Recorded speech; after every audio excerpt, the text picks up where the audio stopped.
What is up guys, Synq here, we're on Star Trek Alien Domain Incursion, and today's video is about gaining resources. Now, as you may have noticed, as you play the game, resources tend to get quite expensive for upgrading buildings or your tech tree, or just even leveling up your flagship or affiliate ships. So I'm going to give you some pointers on how to get resources a bit easier. Now, the main part of resources comes from your actual home base. So obviously you got your Vit generator there, you got your dilithium generator, your crystal factory and metal factory. Now, one thing that I think people haven't noticed in the game, which I did because I noticed something wrong, is a couple of things here. You may notice this box down here when you click it. Each day you'll get a little crate that comes up on there, and there we go. I've already opened that one today. So you get that, and when you click it, you get a nice large box of dilithium. Sometimes it's metal, sometimes it's a different resource, and there is another one. Where was the other one? Oh, here it is. There it is. And apparently I've already collected that one as well. So it's always best to keep your eye out, because they do add slight new things into the game once in a while. Next up is your daily resources, which you can see up here.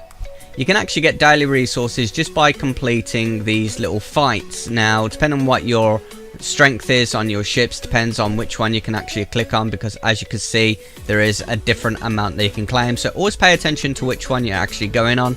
And you notice that this one's glowing. That's because it is actually a double reward for the day. And each day actually changes depending on which resource it is for the daily buff. So if I went and did that, I would then get 120,000 dilithium.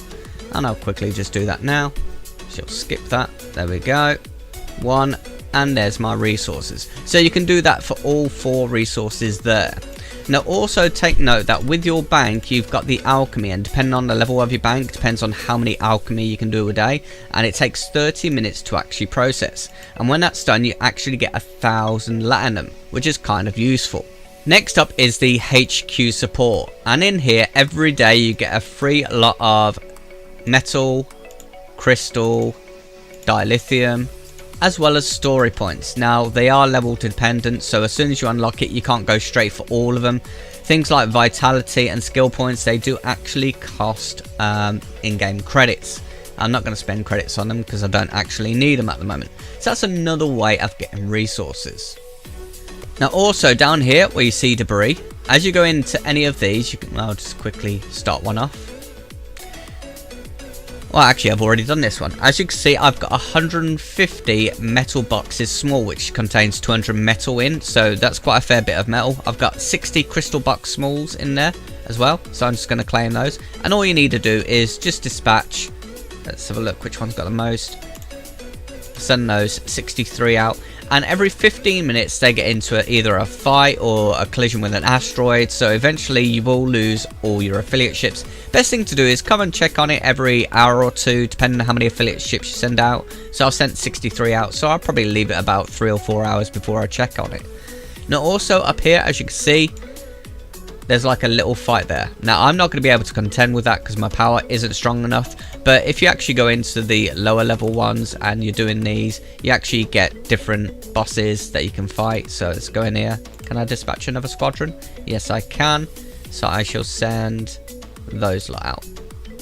Now I've sent those lot out. Eventually a boss fight will appear, but you do need to go back and check every so often. It will only show the boss sign when you've been in.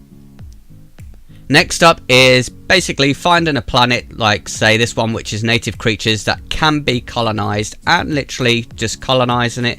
And what you can do is every 8 hours, that's how long it takes for the full amount of resources to actually fill up. Well, it's between 8 and 10 hours. It depends on what your tech tree is like on speeding up the collection process, or you can actually just go and mine the planet.